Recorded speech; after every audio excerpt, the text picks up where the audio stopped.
আসসালামু আলাইকুম। ভাইরাল তাজুলের ভিডিওটা একটু দেখেন, তারপর আমি দুইটা কথা বলবো। মনোযোগ দিয়ে দেখবেন ভিডিওটা। আমার পড়াশোনা একেবারে না। স্কুল পড়ছিলাম, মানে পড়াশোনা পড়ছিলাম, কিন্তু তাও তো যখন লিখতে পারি না কেন, আমার বাড়িতে আমি কিংবা তিন বোন সবাই বড়, আমার বড় কেউ শিক্ষিত কেউ ছিল না আমাদের শাসন করবে, বাড়িতে পড়াইবে, এই ধরনের লোক ছিল না। সুশিক্ষিত আমার ফ্যামিলির আর কি। আমি ঢাকাতে এরকম কাজ বাজ করি, বিল্ডিং এর রাজমিস্ত্রির শ্রমিক হিসেবে এরকম কাজ করে আমার ভাই বোনেরা এবার শাসন করি। আমি আমার পড়া হয় নাই, আমি টাকা দিচ্ছি, পড়াশোনা করি। এবার আমার ভাই বোনেরা তারা নিজের নাম লিখতে পারে, মানুষের চিঠি করতে পারে, এরকম আমি কিন্তু এই ভাইরাল তাজুল তার গাইড করার মতো তার লাইফে কেউ ছিল না। তার খাওয়ার মতো টাকা নেই, গড়ে অসুস্থ বৃদ্ধ মা বাবা।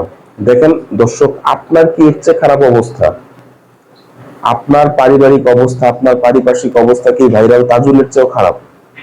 আপনি কেন, আপনাকে আল্লাহ আল্লাহ যে অবস্থা দিয়েছে, সেটার যা দিয়েছে, যতটুকুই দিয়েছে, সেটা নিয়ে আপনি কেন যুদ্ধ করছেন না?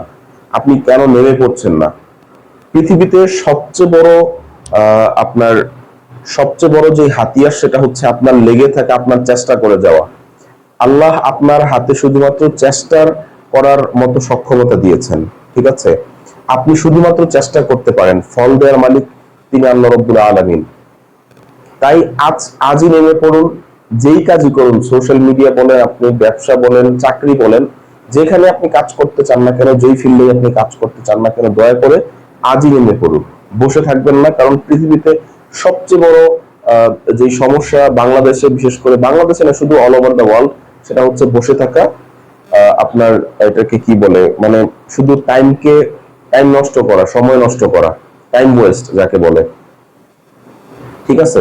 সো এই টাইম ওয়েস্ট করবেন না। এই টাইম ওয়েস্ট করতে করতে এক সময় দেখবেন যে এমন সময় চলে আসবে যে আপনি চাইলেও, মানে কিছু করার জন্য সময় চাইলেও আপনি কিন্তু সময় পাচ্ছেন না।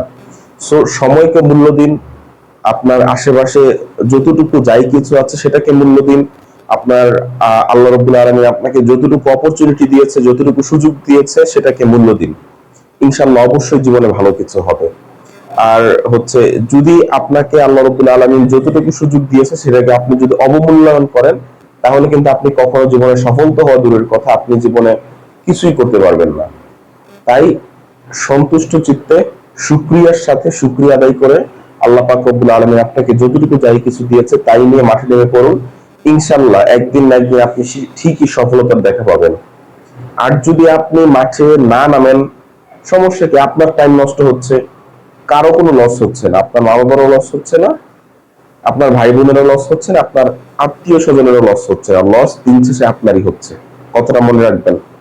যখন আপনি বিয়ে শাদী করবেন, যখন আপনার ছেলে মেয়ে হবে, তখন আপনি বুঝতে পারবেন যে প্রত্যেকটা সময়ের কতটা মূল্য এবং প্রত্যেকটা টাকার কতটা মূল্য। ভালো থাকবেন। আসসালামু আলাইকুম।